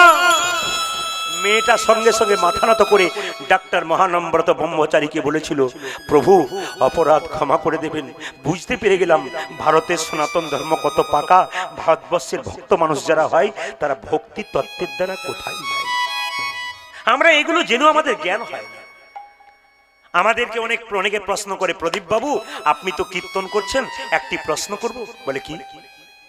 এই দেখুন, যারা হরিনাম করে না তারা খালি ওই, যারা হরিনাম করে না তারা অন্যায় করছে, টাকা লুটছে, লোককে মারছে, তিনতলা বাড়ি করছে, দিব্যি ঘুমোচ্ছে। আর যারা হরিনাম করছে তাদের ছেঁড়া কাপড় হচ্ছে, ব্যবসা ডুবে যাচ্ছে, খেতে পাচ্ছে না, ঘর ফুটে জল পড়ছে। কেন হয়? উত্তর দিন, কেন হয়? অনেকেই প্রশ্ন করে আমাদেরকে। আমি ওদেরকে একটাই কথা বলি, প্রশ্ন যেমন সুন্দর, উত্তর আরো সুন্দর। আপনি হরিনাম করবেন, খুব ভক্ত হয়ে যাবেন, আপনার ছেঁড়া কাপড় হতে পারে। কেন? ভগবান পরীক্ষা করতে পারে। মায়েরা, যে সোনাটা দোকান থেকে কিনেছেন সেই সোনা যখন বিক্রি করতে যাবেন, স্বর্ণকার তো দেখবে এর মধ্যে কতটা খাদ আছে, কোনো সোনা আছে। আপনি ভক্তি সোনা ভগবানের চরণে দেবেন, ভগবান তো পরীক্ষা করে দেখবেই আপনার মধ্যে কতটা ভক্তি সোনা আছে, কতটা খাদ আছে। আপনাকে পরীক্ষা তো করবেই। যে ছেলে পড়াশোনা করে তাকেই তো পরীক্ষা দিতে হয়, আর যে ছেলে পড়াশোনা করে না সে জীবনে পরীক্ষা দেয় না। যারা নোংরামি করে, ইতরামি করে, 2 নম্বরই করে, লোক ঠকায়, এদের তো পরীক্ষা দিতে হয় না, এরা বুক ফুলে ঘুরে বেড়ায়। আর যারা ভগবানের নাম করে তাদের পরীক্ষা দিতে হয়, তাদের বারবার কষ্ট পেতে হয়। যারা পরীক্ষা দেয় তারাই তো চাকরি পায়, তারাই তো পাস করে। আমার দিকে তাকাবেন, বললাম আপনার প্রশ্ন যেমন সুন্দর, আপনার উত্তর সেরকম সুন্দর। বলে কিরকম? প্রত্যেকটা মানুষের শরীরে 2টো কলসি দিয়েছে ভগবান, একটা পাপের কলসি, একটা পুণ্যের কলসি। যাকে দেখছেন 2 নম্বরই করে, খারাপ কাজ করে 2 তলা 3 তলা করছে, ওর যখন পাপের কলসিটা পূর্ণ হয়ে যাবে না, তখন ও 3 তলা ছেড়ে রাস্তায় বসে থাকবে, লোকে কাপড় টেনে নেবে, দেখে নেবেন আপনি। আর আপনার পুণ্যের কলসিটা যেদিন পূর্ণ হয়ে যাবে বাবা, সেদিন আপনি ভগবানের কৃপা পেয়ে যাবেন, আনন্দ শেষ হবে না। প্রমাণটা দেখুন, যুধিষ্ঠিরকে অপমান করার জন্য দুর্যোধন কি না করেছিল, শকুনি কি না করেছিল। হ্যাঁ, দ্রৌপদীকে চুলের মুঠি ধরে বস্ত্র হরণ করেছিল। ভীমের এত ক্ষমতা, গদাটাকে তুলে যখন মারতে গিয়েছিল, যুধিষ্ঠির কি ধর্মকে ছেড়ে দিয়েছিল? যুধিষ্ঠির ভীমকে আটকে দিয়ে বলল, ধৈর্য ধর, অপেক্ষা কর, সময় এলে ফল ফলবে। এই জন্য ভগবানের ভক্ত যারা হয় তাদের ধৈর্য হয়, সময় এলে ফল ফলবে। একদিন এমন সময় হলো, কৃষ্ণের কৃপা হলো, দুর্যোধনরা গাছতলায় বসে পড়ল, আর যুধিষ্ঠির মহারাজ ভগবানের কৃপা পেয়ে আবার রাজত্ব ফিরে পেল। আপনাদের কাছে নিবেদন রইল, ভেঙে পড়বেন না কেউ, অভাব অনটনে ভেঙে পড়বেন না, দুঃখে কেউ ভেঙে পড়বেন না। মুকুন্দ সরকারের স্ত্রীর গর্ভে, এই দেখুন মহাপ্রভু একটা চিবানো পান দিল, এই চিবানো পানটা দিয়ে বলল, মুকুন্দ তোমার স্ত্রীকে দিয়ে দাও, তোমার স্ত্রী একটা নতুন লক্ষণ প্রকাশ পাবে, তোমার স্ত্রীর গর্ভে আসবে সন্তান। নিম পাতা দেন না, বাচ্চা নাকি বড় হয়ে মিষ্টি মিষ্টি কথা বলবে, মধু দেয় তার জন্য। আচ্ছা, মিষ্টি মিষ্টি কথা বলে জোরে বলুন। আচ্ছা বাবা, কিছু মনে করবেন না, এদিকে তাকান। অনেক ছেলে বলে, অনেক মেয়েরা বলে, অনেক মায়েরা বলে, এই কতগুলো সমাজমূলক কথা আছে, অপরাধ নেবেন না, মাস্টারমশাই সামনে বসে আছেন, খুব যুক্তিবদ্ধ কথা বলবো আমি, একটু যুক্তি দেখবেন। এখনকার বাচ্চাগুলো দেখবেন মোবাইল নিয়ে কারাকারি করে না মা, জোরে বলুন হ্যাঁ না। কিছুক্ষণ আগে দেখবেন 2-3টে মেয়ে দেখবেন আমাকে ছবি তুলছে, বাচ্চা বাচ্চা মেয়ে। আপনাদের কাছে নিবেদন রইল, বাচ্চার হাতে মোবাইল দেবেন না। আপনার বাচ্চার মাথাটা আপনি প্রথমেই খাবেন। এইদিকে এদিকে এদিকে একটা মেয়ে আমাকে কালকে প্রশ্ন করছে, প্রদীপ বাবু আমার বাচ্চাটাকে কি করলে কি করা যায় বলুন তো। আমার কি করলে কি করা যায় মানে বুঝতে পারলাম না। বলছে আমার ছেলেটা খালি সকাল থেকে খালি কার্টুন দেখে, কার্টুন কার্টুন। আমার মা, তুমি যে রাত 12টা পর্যন্ত হোয়াটসঅ্যাপে আছো, তোমার বাচ্চা কার্টুন দেখবে না কেন? নিজের দোষটা দেখবো না, বাচ্চার দোষটা দেখবো। দেখবেন বাচ্চা যখন পেটে থাকে, ডাক্তার কি বলে, এ খুকি বাড়ি যা, পায়ে 2টো বালিশ, ঘাড়ে 2টো বালিশ দিয়ে রিমোট টিপে টিপে টিভিতে সিরিয়াল দেখবি, তাহলে তো সময় কেটে যাবে। আগেকার মায়েদের 9টা 8টা করে বাচ্চা হয়েছে, কবার বালিশ নিয়ে শুয়েছিল জোরে বলুন। এগুলো সব ফ্যাশন হয়ে গেছে এখন, কিছু মনে করবেন না, অপরাধ নেবেন না। একটা শুনে রাখুন, অনেকে বলে, অনেকে রান্নাঘরে চটি পরে রান্না করে, জিজ্ঞেস করি দিদি চটি পরে রান্না করছেন, এটা তো রান্নাঘরের চটি, রান্নাঘরে আবার চটি হয়। আবার দেখবেন আমাদের অমঙ্গল কেন হয় বলুন তো, কিছুই বুঝতে পারছেন না। অমঙ্গলের জায়গাগুলো মহা পণ্ডিতরা রিসার্চ করে করে বের করেছেন অমঙ্গল কোথায় হয়। আচ্ছা, অনেক বয়স্ক বাবারা মায়েরা আছেন, আগে যখন মাটির ঘর ছিল, পায়খানাটা কি রান্নাঘরের পাশেই ছিল জোরে বলুন? এখনকার রান্নাঘর কোথায় বলুন তো? দেখবেন কি ফ্যাশন করে বলে, আমার একদিকে আমার বেডরুম, একদিকে কুকিং রুম, আর অ্যাটাচ বাথরুম। কি ফ্যাশন করে বলে, অ্যাটাচ অ্যাটাচ, এই অ্যাটাচটাতে ফ্যাটাচ, সব শেষ হয়ে যাচ্ছে। হ্যাঁ গো, রান্নাঘরটা, এদিকে রান্নাঘরটা হচ্ছে অন্নপূর্ণার মন্দির, অ্যাটাচ বাথরুম। বলবেন দাদা জায়গা নাই কি করব? বলে জায়গা নাই কুঁড়ে বটেন, আপনি বাইরে বেরোতে পারেন না বলে এটা করেছে। কোনোদিন পায়খানা ঘরটাকে কিছু মনে করবেন না, রান্নাঘরের পাশে করবেন না। এত টাকা রোজগার করছেন, রোগে ভোগ করছেন, কেন করছেন? অন্যায় করছেন, জায়গাগুলো ধরবেন। এই জন্যই তো আমাদের অশান্তির জায়গাটাকে ঠিক করার জন্য কীর্তন শুনতে আসতে হয়। ওই জন্য সবাইকে বলি হরিনাম শুনুন, শুনলে লাভ হয়ে যায়। বাবা কিছু মনে করবেন না, হরিনাম তো আপনার শুনছেন, ভগবানকে ডাকতে গেলে ঠিক জায়গাতে ঘরেই পাওয়া যায়। যেমন কিছু মনে করবেন না, গয়া কাশী বৃন্দাবন গেলেন ভগবান পাবেন। যেমন আমার আস্তে আস্তে আমাদের ওখানে একজন লোক কাশী ধাম গেছে বাবা বিশ্বনাথ কি দেখতে আর কি। তো এখন ঘুরতে ঘুরতে ঘুরতে ঘুরতে কাশী বিশ্বনাথ মন্দিরে সব লোক গেছে, ও শ্মশানের দিকে চলে গেছে। আর শ্মশানে প্রচুর লোক পুড়ছে কাঠ দিয়ে। তখন যারা পাটুনি তাদেরকে জিজ্ঞেস করছে ওই লোকটা, আচ্ছা বলছিলাম যে এখানে শ্মশানে প্রত্যেকদিন কত কাঠ পুড়ে? বলছে এখানে যত মরা পড়ে তত কাঠ পুড়ে। বলে কাঠের দাম কত? বলে এখানে চড়া দামে মরা পোড়াতে হয় বা কাঠ কিনতে হয়। বলছে তাই নাকি? আমি যদি কাঠ সাপ্লাই করি? বলে কোনো অবস্থা, কোনো অসুবিধা নাই, কাঠ সাপ্লাই করুন। উনি বিশ্বনাথ মন্দিরে না গিয়ে কাঠ সাপ্লাইয়ের কাজে লেগে গেলেন। হবে হবে হবে, তার হবে। আবার একজন আমাকে বলছে, প্রদীপ বাবু দামোদর মাস তো জানেন? হ্যাঁ একটু একটু জানি আমি। দামোদর মাস জানেন তো? বলছে ওই সময় আমি বৃন্দাবনে চলে যাই। কেন? টাকা পয়সা, গামছা, শাড়ি, কম্বল আনবার জায়গা থাকে না, দিয়ে আবার পালিয়ে যাই। বললাম রাধারানীকে দেখা করেন না? রাধারানীকে কে দেখা করে? আমি তো কম্বলের জন্য যাই। এরকম উদ্দেশ্য করে গেলে হবে বাবা? ভেতরটাতে গোবিন্দের ভক্তি আনতে হবে। এদিকে মায়েরা, বাচ্চা ছেলে যখন জন্ম নিল, লক্ষ্য করুন শ্যাম সুন্দর কি আজকে মহাপ্রভু জন্মতিথি উৎসব পালন করতে গিয়ে আমরা একটা জিনিস করব, বলি আপনাদেরকে। আজকে ভগবানকে আপনাদের দেখাবো। কারা কারা ভগবান দেখতে চান হাত তুলুন। আমি কথা দিলাম আজ ভগবান দেখাবো। দেখি কারা কারা হাত ভগবান দেখতে চান। আচ্ছা বেশ, হরে কৃষ্ণ। আপনারা তুললেন তো? আচ্ছা আমি যে বললাম কে কে ভগবান দেখবেন, আপনি হাত তুলে দিলেন। ভগবানকে আমার ঘরের ছেলে আপনাদের কাছে পাঠিয়ে দেবো। তাহলে প্রশ্ন করবেন যে আপনি যখন প্রদীপবাবু ভগবান দেখাবো বলেছেন, আপনাকে দেখাতে হবে। আমি দাঁড়িয়ে আছি, মাস্টারমশাই আছেন, আপনার গুণীজন আছেন, সবার সামনে কথা দিচ্ছি ভগবান দেখাবো, তখন দেখাবো। তাহলে প্রশ্ন করবেন ভগবান দেখবো কি করে হয়? উনি তো জানেন ছেলে যদি সারা বছর পড়াশোনা না করে পরীক্ষায় ফার্স্ট হয়, হয় কি? তাকে রীতিমতো পড়াশোনা করতে হয়। আপনি কোনোদিন ভগবানকে ডাকলেন না, আর বললাম কে কে ভগবান দেখবেন হাত তুলে দিলেন, এত সহজে ভগবানকে দেখে নেবেন? তাই কোনো হয়? তবে একটা কাজ করবেন, ভগবান সবাই দেখবেন, একটা কাজ করবেন কি, কাল সকাল থেকে সন্ধে পর্যন্ত যে যে জলে ডুবে থাকতে পারবেন ভগবানকে সেই সেই দেখতে পাবেন। আপনারা কে কে জলে ডুবে থাকতে পারবেন হাত তুলুন। দু চারজন তুলেছে, দু চারজন মনে মনে হয়েছে কীর্তন শুনছি তোমার ভাগ্য ভালো, আবার বলে যে হাত জলে ডুববো না। মায়েরা তত্ত্ব কি আসতে, তত্ত্ব কি আসতে, কাল সকাল থেকে সন্ধে পর্যন্ত যে যে যে যে নয়ন জলে ডুবতে পারবে একমাত্র ভগবানকে সেই সেই দর্শন। আচ্ছা ভগবানের মোবাইল নাম্বার দুটো বলে দেবো, একটু মন দিয়ে শুনবেন। একটা বলি, ভগবানের মোবাইল নাম্বার কি? 03-1632। নাম্বারটা খুব ছোট, 03-1632। তত্ত্ব কি? 03-1632। শূন্য মানে চিন্তা, শূন্য মনে, তিনবার সকাল দুপুর সন্ধে কি করবে? 16 নাম 32 অক্ষর জপ করবে, ভগবানের সঙ্গে কথা। হরি বল, হরি বল না। আর এদিকে আপনি চিন্তা করবেন আর ভগবানকে ভজবেন তা নয়। একজন বলছে প্রদীপবাবু আমার মন খুব চঞ্চল, কি করলে হবে বলুন তো? এক কাজ করবেন, সন্ধ্যাবেলায় 5 মিনিট ধ্যান করবেন। বলছে করে দেখেছি। বলে কেন? চোখ মুজলে ঘুম চলে আসে। আমি তাহলে কি করে হবে? আবার কাউকে বলা হচ্ছে আপনি একটু দেখুন তো চোখটা মুজি কি হয়, আর বলবেন না যত রাজ্যের চিন্তা সব আমার মাথায় চলে আসে। না বলি ভগবানকে দেখবেন কি করে? তত্ত্বগুলো শুনবেন। ভগবান বলল মন্দিরে আমি থাকি, যুক্তিগুলো দেখবেন। কীর্তন করতে এসেছি, যুক্তি দেখাবো, জ্ঞানীজন আছেন। ভগবান বলছে মন্দিরে আমি আছি, আমার হাত আছে, জোরে বলুন, নরে নরে নরে নরে নরে না না না। মন্দিরে আমি আছি, আমার হাত আছে কিন্তু নড়ে না, আমার পা আছে কিন্তু চলে না, আমার মুখ আছে কিন্তু বলি না, আমার চোখ আছে কিন্তু দেখি না, আমার কোমর আছে কিন্তু দুলে না। তাহলে মন্দির যাবেন না? যাবেন। কেন? মন্দির হলো উপাসনার জায়গা। যে যত উপাসনা করবেন মন্দিরে বাসনা তত দূরে যাবে। যুক্তিগুলো দেখবেন। ভগবান বলল মন্দিরের দিকে তাকাবে না, আমার সৃষ্টির দিকে তাকিয়ে দেখো আমি আছি। আমার সৃষ্টির দিকে তাকিয়ে দেখো আমি আছি। কোথায়?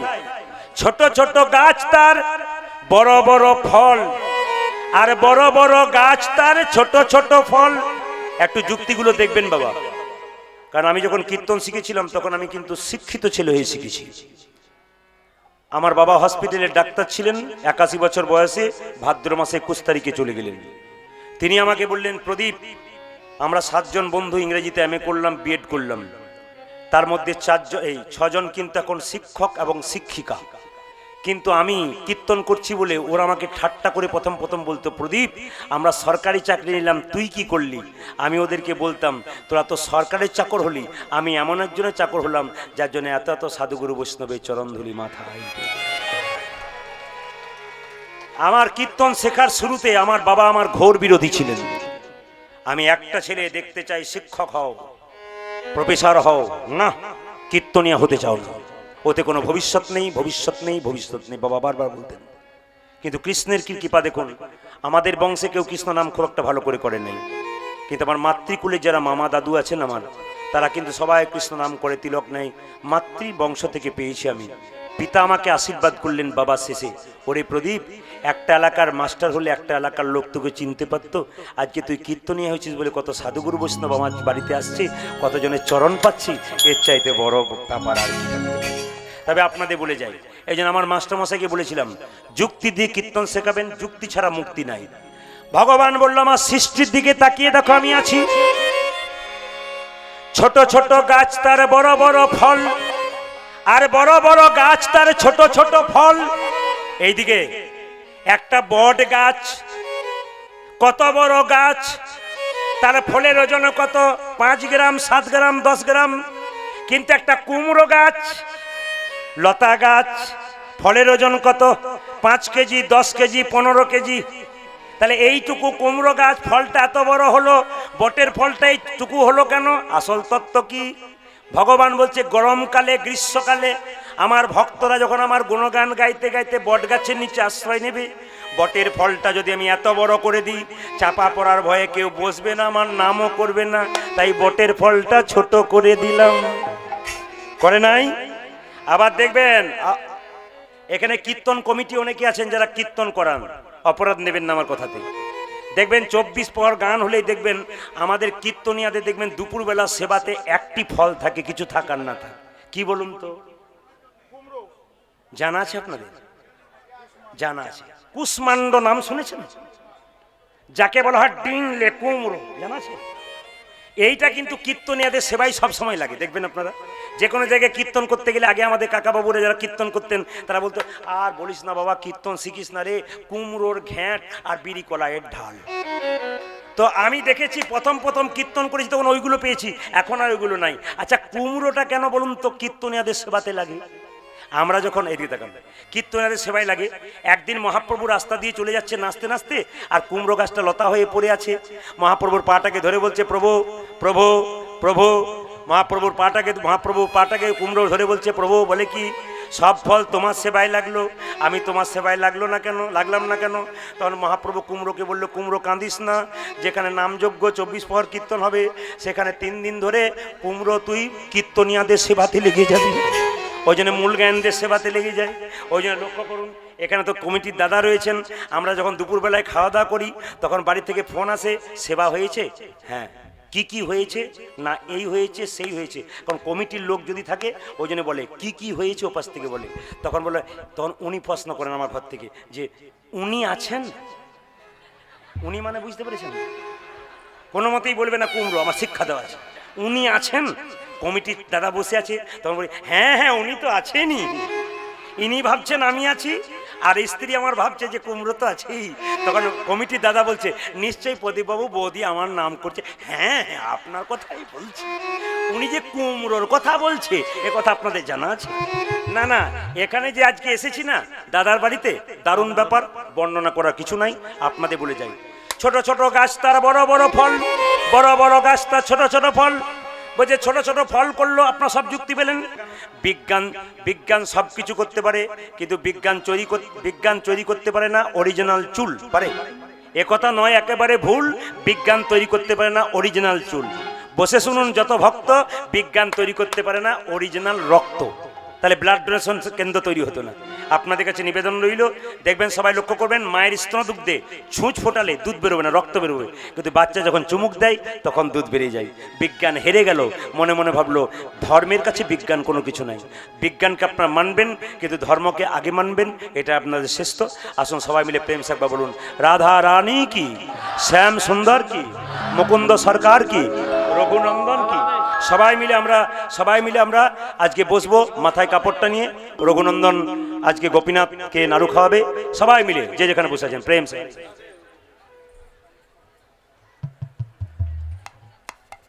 জয় নিতাই, হরে কৃষ্ণ। এইদিকে তাকাবেন, প্রেম সে, প্রেম সে। আপনাদেরকে একটু বলে যাই, মাস্টার মাসে একটু রেখেছেন সেবা এবং সেবা অপরাধ। একটু সেবা অপরাধের কথা একটু ছোট করে বলে রাখি। এইদিকে প্রশ্ন করেছেন সেবা এবং সেবা অপরাধ, খুব ছোট্ট করে বলি আপনাদের, কারণ রাত্রি বাড়ছে। একবার জোরে বলুন, রাধা রানী কি, দাঁড়ান, শ্যাম সুন্দর কি, মদন মোহন কি, হরিবাসর কি। সেবাটা কেমন? আমি আগে বলেছি, ভক্তি যার কৃষ্ণ তার সর্বশাস্ত্রে কয়, ভক্তি না থাকলে কৃষ্ণ দেখিলেই কিবা হয়। দাওটা দাও, আমার দিকে তাকান, আমার দিকে তাকান। সেবাটা কেমন?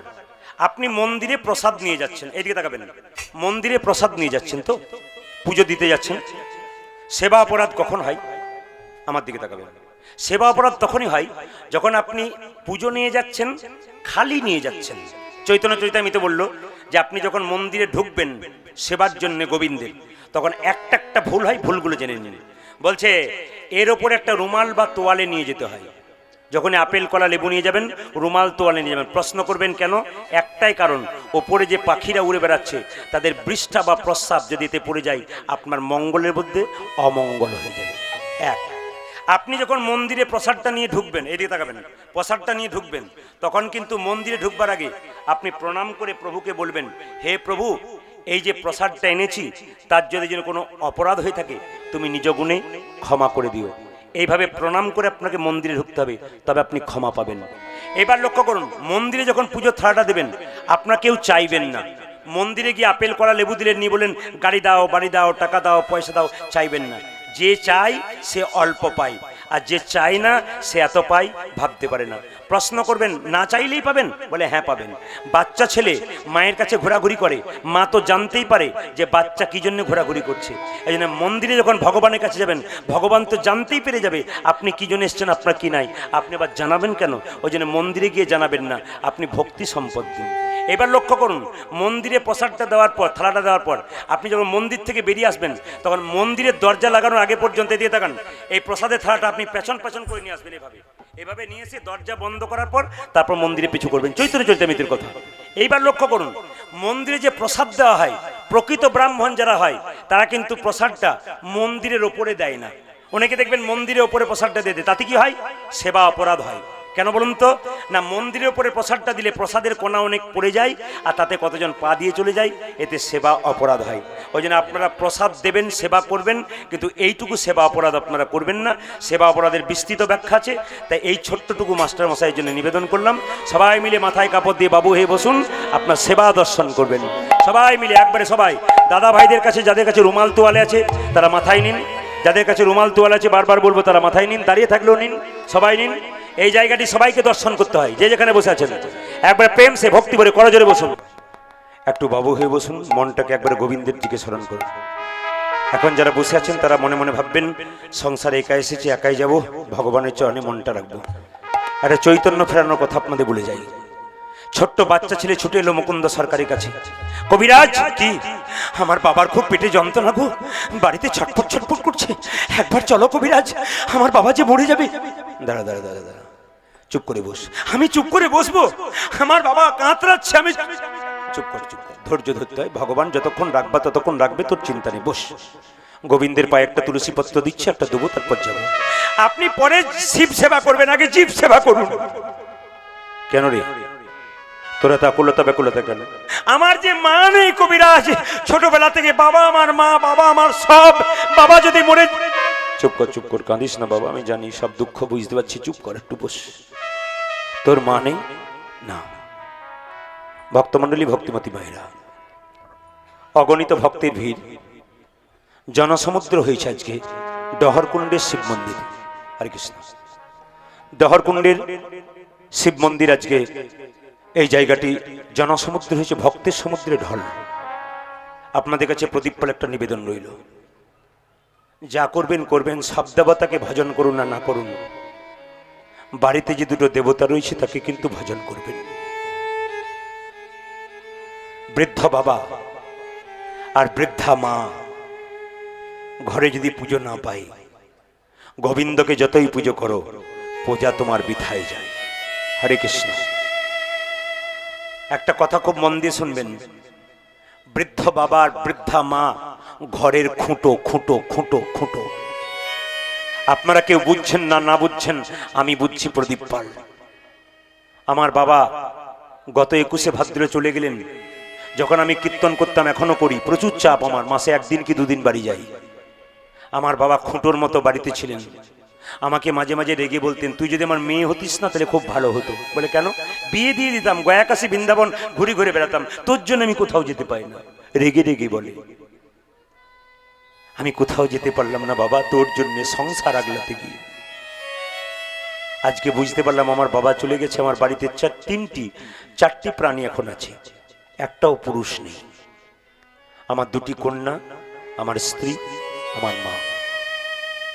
কীর্তন আমি করি, ভগবানের প্রতি সব সঁপে দিয়েছি, কিন্তু চিন্তা তো মাঝে মাঝে হয়, সারা রাত্রি একা, চারজন আছে, কিছু হবে না তো। আমরা সংসারবদ্ধ জীব, চিন্তা সকলেরই হয়, তবু গোবিন্দের উপর সঁপে দিয়েছি। আমার কথাটা ভেবে অনেক দাদা ভাইরা অনুভব করবেন, বাড়িতে বৃদ্ধ পিতা যতদিন আছে আপনার সংসারটাকে আগলে রেখে দিয়েছি। এখনো পর্যন্ত আমার মা বেঁচে আছেন বলে দরজার সামনে বৈঠকখানাতে মা আমার শুয়ে থাকে, ওই জন্য কেউ আবার টু করতে পারে না, কেন? মা বেঁচে আছে বলে। আপনাদের কাছে নিবেদন রইল, বাড়ির আসল দেবদেবী দুটোকে পুজো না করলে ওই পাথরের দেবতাকে যতই পুজো করো, কৃপা তোমার কোনো দিন হবে না, একবারে হবে না। আসল জায়গাটাতে আমরা ফাঁক রেখে দিয়েছি। সুখ সুখ বলে কাঁদছেন, টিভি সিরিয়াল দেখছেন, আনন্দ করছেন, বাইরে ঘুরছেন, সুখ কোথায় আপনার? সুখের জায়গাটাতেই তো আপনারা নরম করে রেখে দিয়েছেন। ছোট ছোট বোনগুলোকে বলবো, দিদি ভাইদেরকে বলবো, ক্ষমতার অপব্যবহার করো না।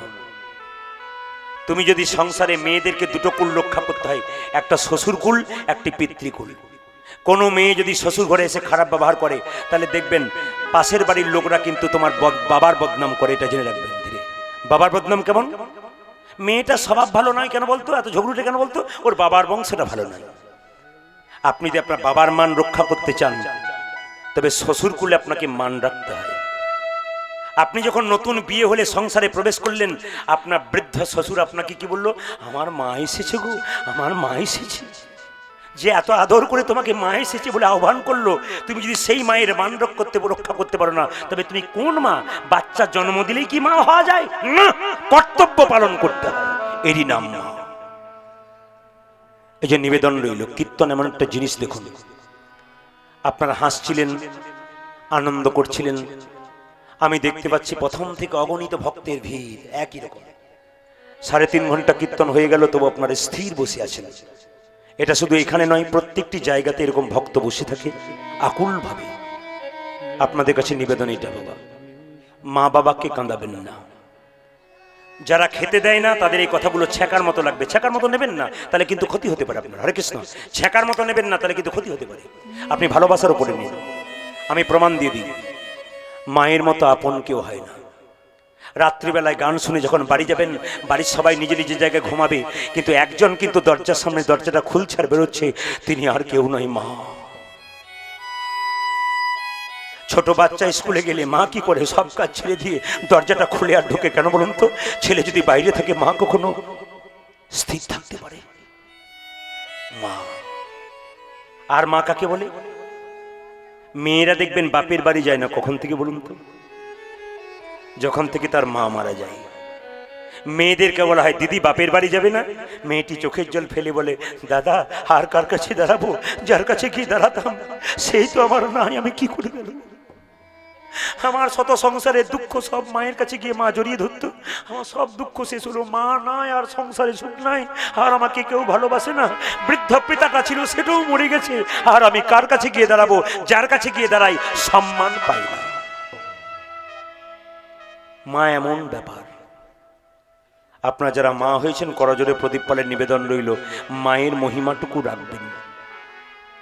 শুধু কীর্তন শুনলে হবে না, নিজেদেরকে পরিবর্তন করতে হবে, নিজেদেরকে চিনতে হবে, চৈতন্য জাগাতে হবে।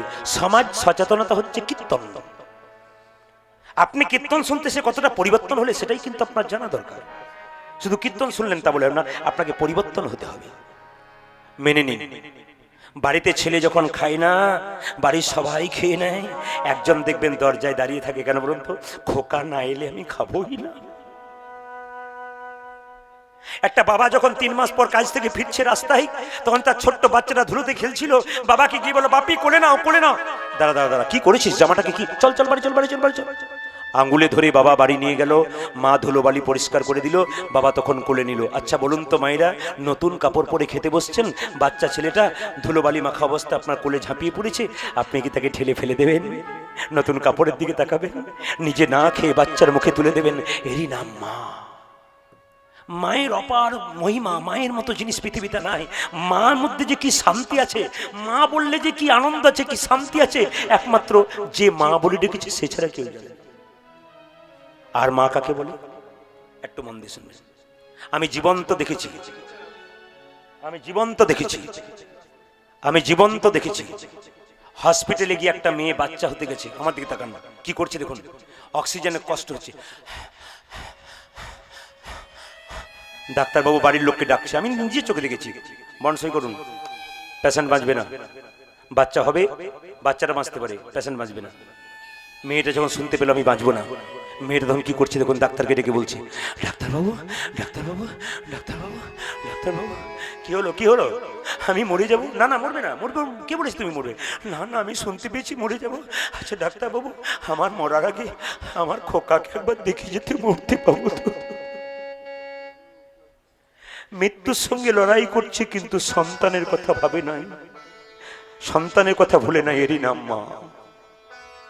আপনাদের কাছে নিবেদন, একটা মায়ের পেটে একটা বাচ্চা 10 মাস 10 দিন জায়গা হয়, সেই ছেলে বড় হয়ে কলকাতায় ফ্ল্যাট কিনলে মা বাবার একদিনের জন্য জায়গা হয় না। এইরকম ছেলে জন্ম দিয়ে সংসারে কি লাভ আছে? তুমি বড় ফ্ল্যাট কিনলে মা বাবা জায়গা পেল না, ওই ফ্ল্যাটের আসল দেবতাই রইল না, কৃষ্ণ পুজো করে তোমার কি লাভ আছে?